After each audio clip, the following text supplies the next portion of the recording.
Hello, I'm Christopher Gunness. My guest today is Professor Julian Lloyd Webber, Principal of the Royal Birmingham Conservatoire and one of the leading instrumentalists of his generation. He won a Brit Award for his interpretation of Elgar's cello concerto, and when injuries saw an end to his career as a performer, he famously cried on stage and then changed course and became an advocate for music education, not just at the Conservatoire, but as a founder of the British government's In Harmony programme and as the chair of Systema England, which takes music and its transformative power to some of the country's most disadvantaged communities. Julian, welcome to Music Plus. Thank you very much. I want to talk obviously about your advocacy for music education in a moment, but to explain to our audience how you got there, I'd like to start with your decision to stop playing the cello in public. Tell us about that experience, the injury and that painful decision. Well, it was something that was forced on me. Looking back on it now, I believe that it wasn't what I was told by the doctors, which was a herniated disc in my neck. I think it was caused by a faultily delivered cortisone injection. A lot of doctors told me afterwards that actually they would have not injected from the front, but would have either gone in from the side or the back. And I think what happened was that the injection weakened tendons and muscles, which absolutely tallies with what happened to me. I was in the middle of a concert, a recital, and I just suddenly lost all the power in my bowing arm. And I knew it was really serious. It wasn't just something that was going to be better next morning. Something like that just doesn't happen. So you were on stage. I was on stage. stage. What were you playing? I was playing at that moment the John Ireland Sonata, which is a great favourite, still obviously is a great favourite of mine, a wonderful piece of music. It was a really scary moment in my life, actually, because I just felt I couldn't hold the bow. And I mean, I was a really strong player. I know that, and suddenly there I didn't have the strength to hardly hold the bow. So I had all kinds of tests, and actually the most interesting one, I suppose, was the electro test that fitted up, that some things just weren't working. So it was a very difficult time, the next sort of 6 months or so, when I was still trying to play. I had concerts with my wife. We'd made a recording called A Tale of Two Cellos. It was basically quite gentle repertoire, and I was able to get through that. But what it meant was that if I came to play a big concerto or sonata or anything for, forte, longer than 15 minutes, that was it. I just went, so I was only able to play sort of a quarter of my repertoire. It got to the point where actually I was giving a concert in Bradford with the European Union Chamber Orchestra, and I rehearsed the Haydn C major concerto, and I just said to them, I can't do it, I can't, because I don't feel I'm playing my best. Well, that was, of course, I wasn't. So that was the point at which I started calling up my management, to whom I'd been saying yes, yes, yes to everything, and some fantastic concerts I had coming up, which I really, really wanted to do, and a recording I really wanted to do, and I just said, I have to stop. Now, Classical Music Magazine are launching a mental health campaign, so I do want to ask you about your state of mind. You have talked a bit about crying on stage and having to face what was a very painful decision. Talk me through those moments. Well, when I made that decision to stop, I had a concert coming up in about 2 weeks' time with the English Chamber Orchestra in Malvern, and I was playing a concerto with my wife, Vivaldi double concerto, and also a piece that had been written for me by Howard Goodall. It was quite short, 10-minute piece. I knew I could get through that because basically I was conducting the concert. I was conducting and soloist, and I thought, well, Malvern is a place I've loved all my life. It's massively associated with Elgar. I just thought, that's it, that'll be my final concert. The year that followed was, I would say, the most difficult in my life, as a musician certainly, in that I wasn't playing, I wasn't working. And, whatever people may think about the Lloyd Webber family and how it equals money, that was the way I made my living. I was a professional cellist all my life, and I made my money from that. We have a young daughter, Jasmine, who at the time was only 4, and it was quite a difficult time. I mean, I didn't really know what I was going to do. Luckily, looking back now, I'd become very closely involved with music education. Over a number of years, I've formed the Systema England and In Harmony programme, and had spoken out very vociferously about music education.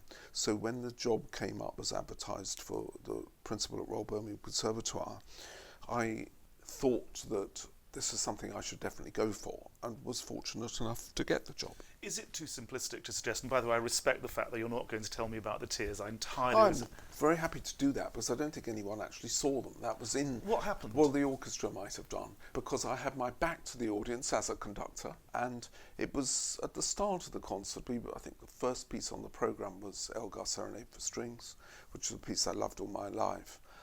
And, I mean, it just... I wasn't actually playing at that point, I was conducting, but it was just too much for me, because it's such beautiful music anyway. But I've never gotten near that point before, actually crying on stage, but I did. It was a brief moment. Maybe some of the orchestra saw it, maybe they didn't. But from that painful moment, you quickened your resolve to become an advocate for music education. Talk me through that transformation. Well, I've always believed that music should be for everyone, and it shouldn't just be for kids or children whose parents have got enough money to pay for expensive instruments and expensive lessons. The stories I've been told since getting involved with music education about how music was free and how people's lives had been changed. I mean, it's not just classical music. Beyoncé said she can't imagine her life without having had free music at school. And you will hear that story many, many times. So the situation now where music education's in pockets and postcode lottery kind of situation, to me that's completely wrong, because you're getting whole sections of society that are not receiving the music education which I believe they should be entitled to as a birthright. I mean, it's been shown so many times that if children have an interest in something which is so much bigger than them as individuals in a way, you know, for example, they're playing in an orchestra with friends, it's a whole new dimension to their lives. Politicians acknowledge that it's true because there have been so many surveys, so many studies, so many books written about it. But do they actually act on it? I'm sitting on a panel now for the first time, actually working with the government to look at the national music curriculum. I think it's a very positive move. I've sniped from the outside, and I think it's time now to really try to work with people in government who I have to say are very passionate also about trying to get this right. They know that it's not working 100% as it should be. But, you know, the music hubs that were created, I think in 2011, around that time, maybe slightly later than that, the concept is very good. It's just making them work and making sure that in practice that they're working on the ground. Some places they are, some places they aren't. That's what's got to be sorted out. But it's about investment, isn't it, in music education? And we're not seeing enough of that. Well, it is, as we know for many years now, the age of austerity, and cuts are being made all over the shop. And to me, that is the wrong place to cut, because you will pay for it in other ways. You know, if children don't get a rounded education, there will be all kinds of problems later on. Be specific, though. I mean, here we have a situation where we hear time and time again of youth crime, of disadvantaged, of alienated youth, all sorts of stories in the news. What do you think the consequences are of this underinvestment in creative education? We're reaping the consequences, and we will continue to do that. For me, education has to be far more broad than that. Otherwise, children, you know, you see these incidents of mental health problems with children more and more. And I think the narrowness of the school curriculum has a lot to do with that. Do you think there's an actual relationship between the sorts of social issues we're seeing in British inner cities and the pulling back by the government of support for introducing children to more creative sorts of pastimes, music education? Yes, I think children need stimulus. They need... Not everyone is good at maths, let's face it, and they're good at something else. And of course, the frustrating thing is that, you know, the UK music industry alone, forget arts, just music, it brings in £4.4 billion a year. So on the figures of just economy, we should be supporting music. I mean, if those figures are coming through against the odds, because the music education has not been as good over the last few years, decades, as it should have been. Imagine how much more money it could bring in if it was actually supported. And yet, a survey has shown that in 2012-13, 84% of schools in this country had compulsory music education. This figure fell to 62% in 2016-17. It's falling further. Do you fear that music education might die out altogether?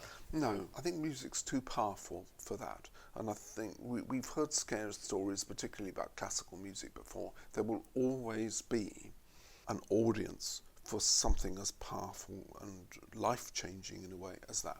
Now you have signed, you've part of a petition, you've been part of a campaign, Music Education for All. How are we going to get there?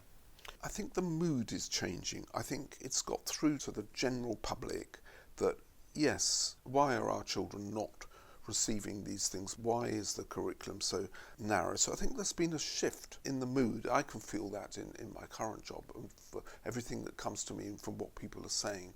I think that parents are feeling that their children should have a more rounded education. And once that happens, it will be insisted upon. And I think we're getting to that point now. And if you had a message for Theresa May on this very subject of not allowing music education, I think it would be that it's a false economy. It is not an economy that is actually going to work, because the costs of the problems that will occur without investment in a wider school curriculum will be much greater than any savings that are made. And if you could speak directly to her, what would you say?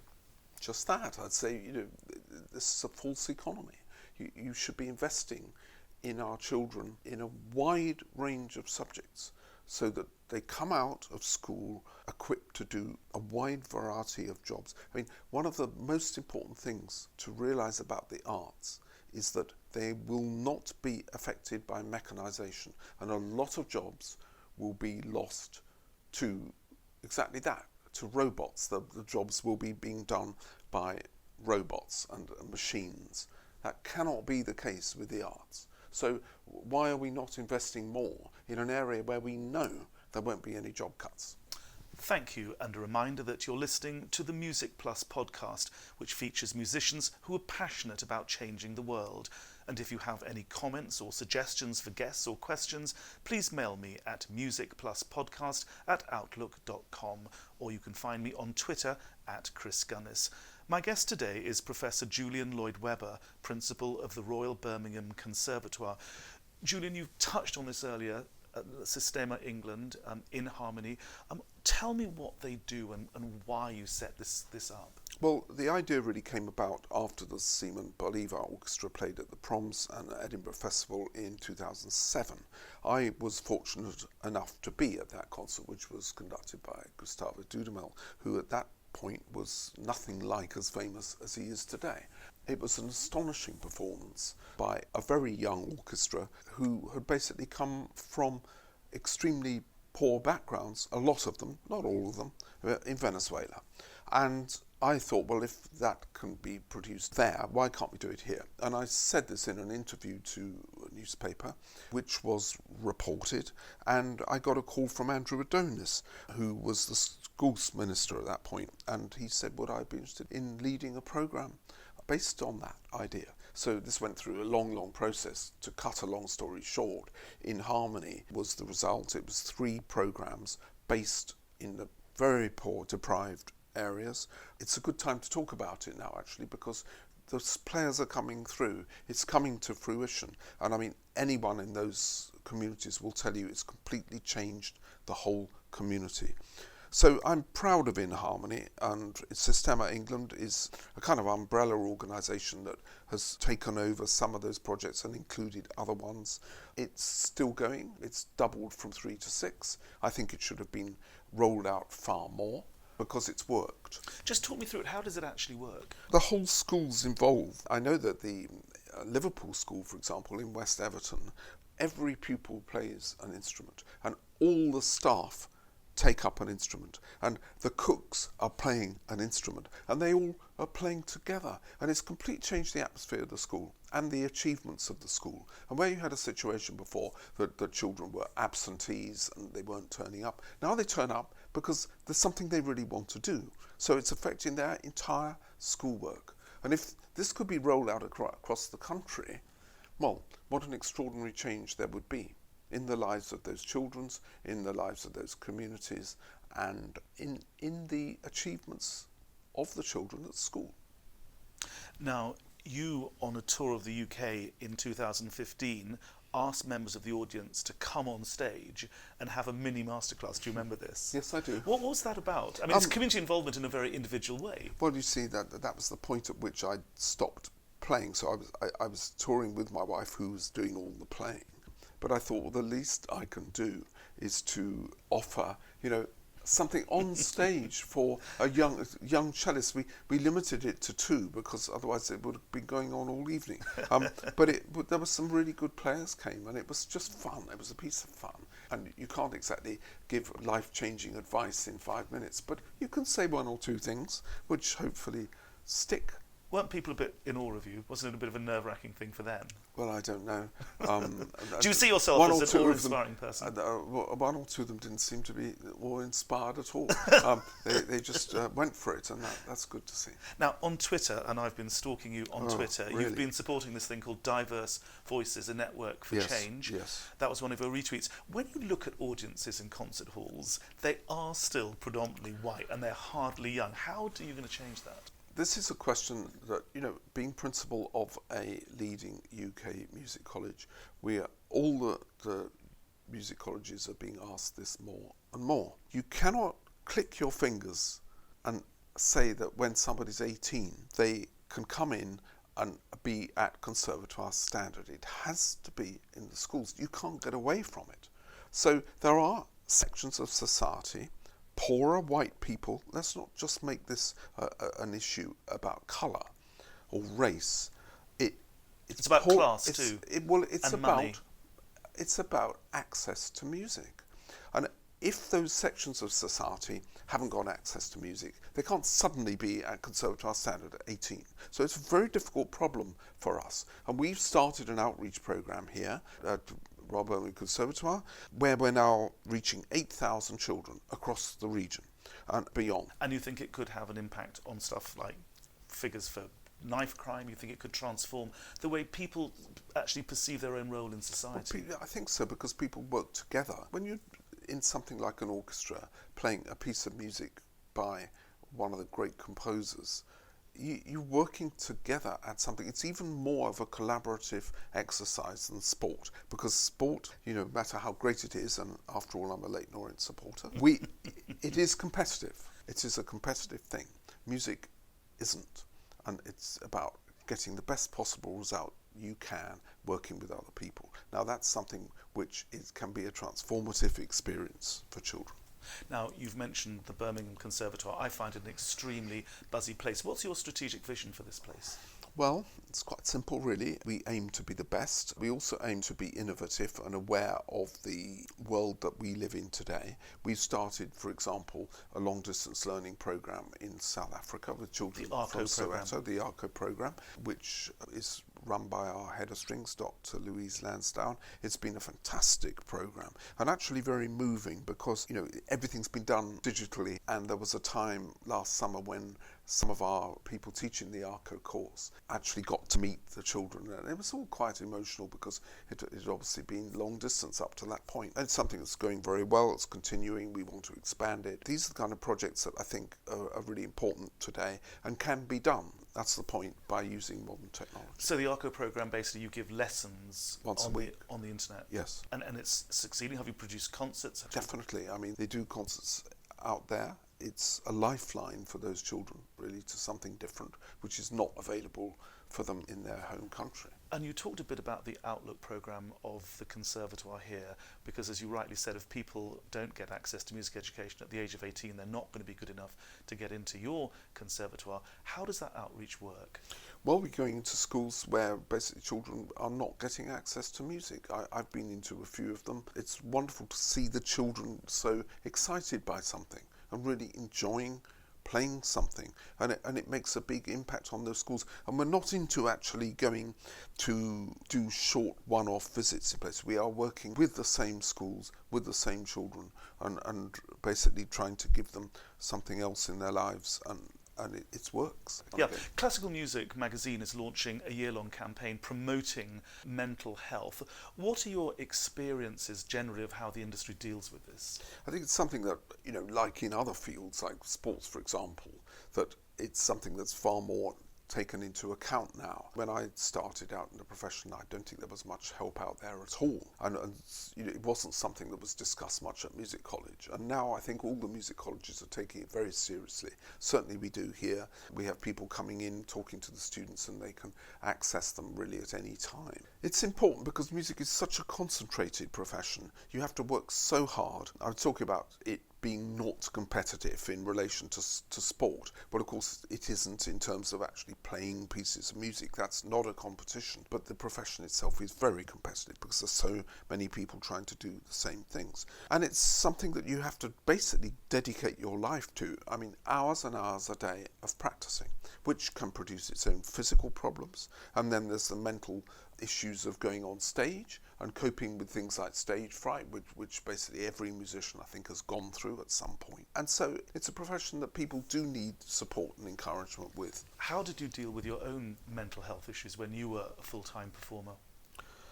I mean, there are techniques of dealing with nerves. I think everybody suffers them. When I was at music college particularly, I was very nervous and used to have problems with what we call, our string players called the pearlies, which is shaking bow.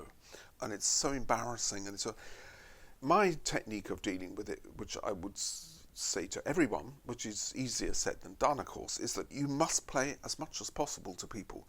However difficult it is, in the end, I got bored with being nervous. I would play to people at every possible opportunity. If it was family, friends, I would just want to play. In the end, you kind of come out the other side of it, or at least luckily I did, because it's something you get more and more experience at. You have to really force yourself. If you've had a bad performance or you have to do it again next day. Can you teach people at your conservatoire, actually teach people how to deal with nerves? I think you can. How? Each person is individual, so an individual has it. From somebody coming from my perspective, I've been through these issues myself, and most people have. So all the teachers here know what it's about. So hopefully that they can deliver techniques of getting students through that. I mean, the biggest one really is the music itself, because if you think that the performance is all about you all the time, then you're going to be more nervous. But if it's actually about the music, and you're thinking all the time, how do I put this music across? It's the music that is the most important thing, not me. You're beginning to turn that corner. Oh, okay. Now, what sort of music do you listen to clear out your head? What music brings you calm?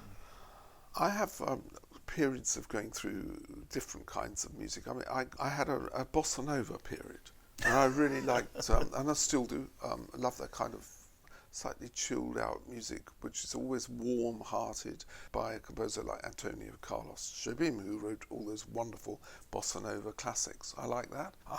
Is there a particular one? Meditation is a great song by him. I mean, there are many. I love the style. I like the musicianship of it. Some people would say it's kind of corny, but it's beautifully corny. And also, with non-classical, I sometimes go back to my rock and roll roots. That's the era I was brought up in. So what do you listen to? People like Roy Orbison, Everly Brothers. Wow. The slightly unfashionable period of pop music between raw rock and roll and when the Beatles came in. That's probably my favourite period of pop music. You know, when you're working with classical music all the time, I think it's good to listen to other styles. But you know, my favourite composers are composers with real heart, who I think try to touch an audience. And so obviously Elgar would be there, Shostakovich would be there, a lot of the Russian composers, Rachmaninoff, Tchaikovsky. Do you find it hard to listen to cello music? Mark Wigglesworth said to me he found orchestral music hard to calm himself down with because he's a conductor and it puts him in front of an orchestra. Does listening to cello music put you back on that concert platform? Well, I find it harder to listen to now, to be absolutely honest, than I used to. I used to be listening to cello performances all the time. But now, because I actually can't do it myself, it's not so easy for me to listen to. Is it heartbreaking to hear it? I wouldn't say it's heartbreaking, but it's difficult. You know, when I hear students play Dvorak, I mean, that's the one time I pick up the cello now. It's the one I don't play anymore. To teach. But sometimes if I'm frustrated that I see somebody doing something that I believe in a way that is not the right way, I will seize the cello and demonstrate. Julian Webber, many, many thanks indeed for being my guest. It's a pleasure. Thank you very much. Thank you very much. And thanks to you for listening. Until next time, goodbye.